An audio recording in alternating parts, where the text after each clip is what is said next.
जय श्री राम। सनातन पॉडकास्ट में आपका स्वागत है। योग वशिष्ठ अध्याय 4 राम का वैराग्य। स्त्री शरीर निंदा।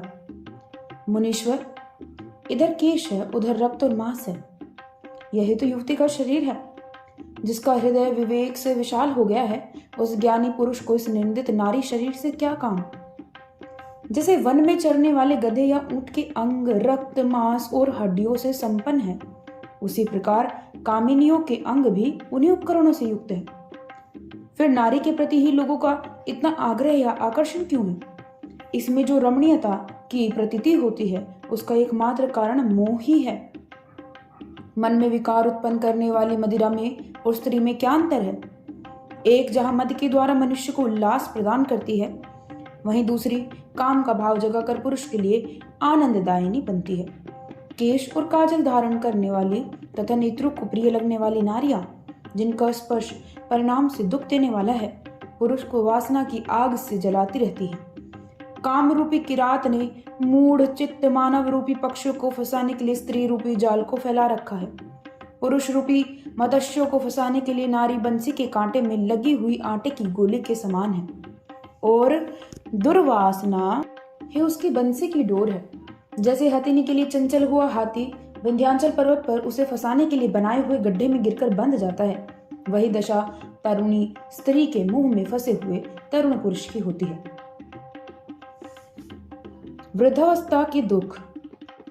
महर्षि, जैसे हिमरूपी वज्र कमल को, आंधी ओस कण को और नदी तटवर्ती वृक्ष को नष्ट कर देती है, उसी प्रकार वृद्धावस्था शरीर को नष्ट कर डालती है। जैसे लेश मात्र विष का भक्षण शरीर को शीघ्र ही कुरूप बना देता है, उसी प्रकार जरावस्था मनुष्य के सारे अंगों को शीघ्र ही जर्जर करते कुरूप कर देती है। जिनके सारे अंग शिथिल होकर झुर्रियों से भर गए हैं और जरावस्था ने जिनके सारे अंगों को जर्जर बना दिया है, उन समस्त पुरुषों को कामनियां ऊंट के समान समझती हैं।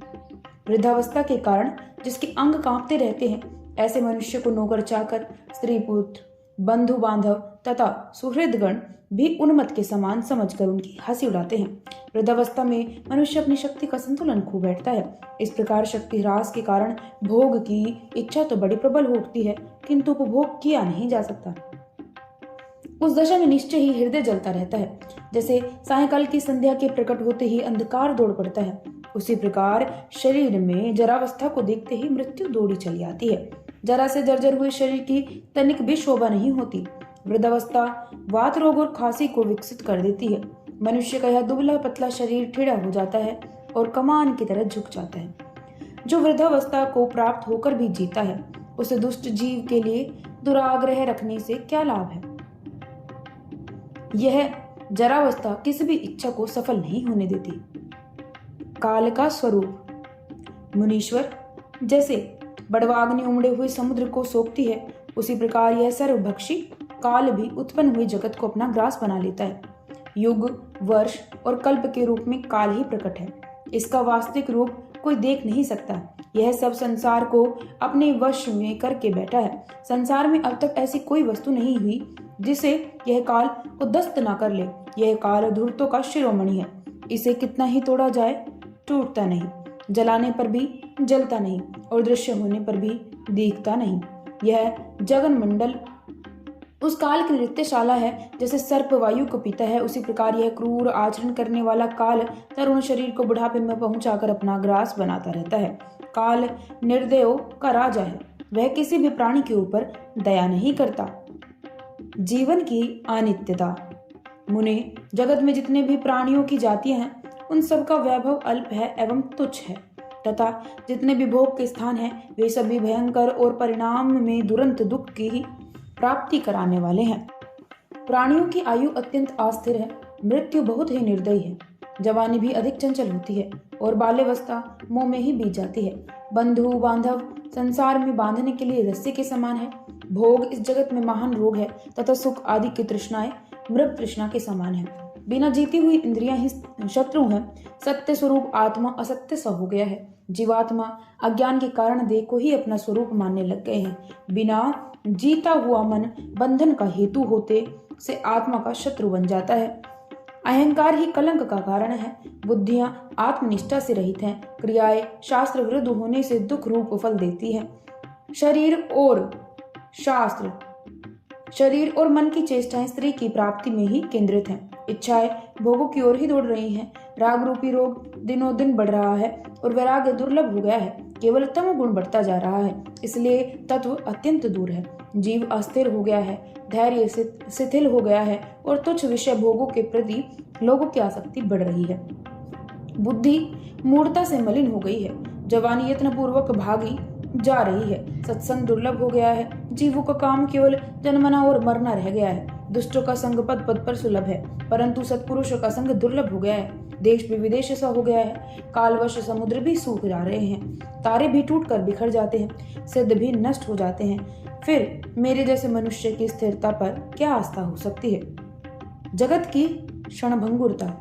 मुनीश्वर, इस जगत का स्वरूप अत्यंत अरमणीय है, तो भी यह ऊपर से मनोरम प्रतीत होता है। बाल्यावस्था क्रीड़ा कौतुक में ही व्यतीत हो जाती है। युवावस्था आने पर मन रूपी मृग स्त्री रूपणी गुफाओं में ही रमता है और जीर्ण हो जाता है। फिर वृद्धावस्था प्राप्त होने पर यह शरीर जर्जर हो जाता है। उस समय जन समुदाय दुख ही दुख भोगता रहता है। जब देह नष्ट हो जाती है तो प्राणी से छोड़कर बहुत दूर चला जाता है। इस संसार में तृष्णा नाम की नदी निरंतर बहती रहती है। यह संतोष रूपी वृक्ष के जड़ खोदने में बड़ी दक्ष है। जहाँ दैववश बारंबार जन्म लेकर अपने शरीर को धारण करके छाया, पत्र और पुष्प आदि के द्वारा निरंतर प्राणियों का उपकार करने वाला वृक्ष भी कुल्हाड़ी से काट दिया जाता है, उस संसार में मनुष्य जैसा अपराधी और उपकार शून्य प्राणी सदा जीवित ही रहेगा। ऐसा विश्वास करने के लिए कौन सा कारण है?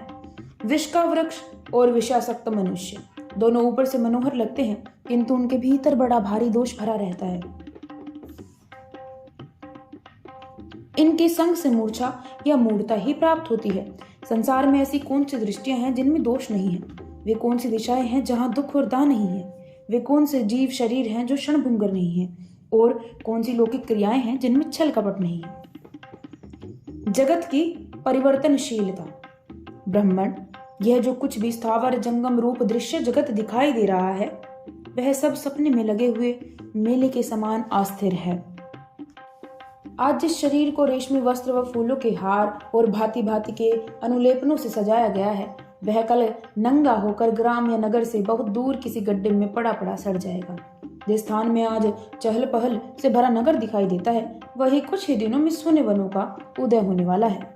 जो पुरुष आज तेजस्वी है और अनेक मंडलों पर शासन करता है, वही कुछ दिनों के अनंतर राख का ढेर बन जाता है। जहाँ आज वन है, वहाँ विशाल नगर बन जाता है। जहाँ आज वन श्रेणी है, वहीं कतिपय दिनों में मरुभूमि का स्थान ग्रहण कर लेती है। जल स्थल हो जाता है और स्थल जल हो जाता है। जवानी, बचपन, शरीर और द्रव्य संग्रह, ये सब के सब अनित्य हैं और तरंग की भांति निरंतर एक भाव से दूसरे भाव को प्राप्त होते रहते हैं। इस संसार में प्राणियों का जीवन हवा से भरे स्थान में रखे हुए दीपक की लो के समान चंचल है और तीनों लोकों की शोभा बिजली की चमक के समान क्षणिक है। मुनीश्वर, जगत में मनुष्य क्षण भर में ऐश्वर्य प्राप्त कर लेता है और क्षण भर में दरिद्र हो जाता है। क्षण में ही जन्म हो जाता है और क्षण भर में ही मृत्यु हो जाती है। इस जगत में कौन सी ऐसी वस्तु है जो क्षणिक ना हो? यहाँ उत्पन्न हुआ मनुष्य पहले कुछ और ही था और थोड़े दिनों बाद अन्य प्रकार का हो जाता है।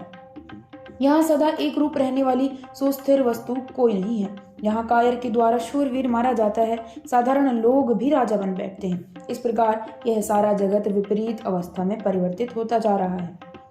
बाल्यावस्था थोड़े ही दिनों में चली जाती है, फिर यौवन की शोभा आ जाती है और कुछ ही दिनों में वह भी समाप्त हो जाती है। तत्पश्चात वृद्धावस्था का पदार्पण होता है। जब हमारे शरीर में ही एक रूपता नहीं है, तब बाह्य वस्तुओं में एक रूपता का विश्वास क्यों हो सकता है? संसारी पुरुषों की ना आपत्तियां स्थिर हैं और ना संपत्तियां हैं। यह काल सब लोगों की आपत्ति में ढकेल कर क्रीड़ा करता है। जय श्री राम।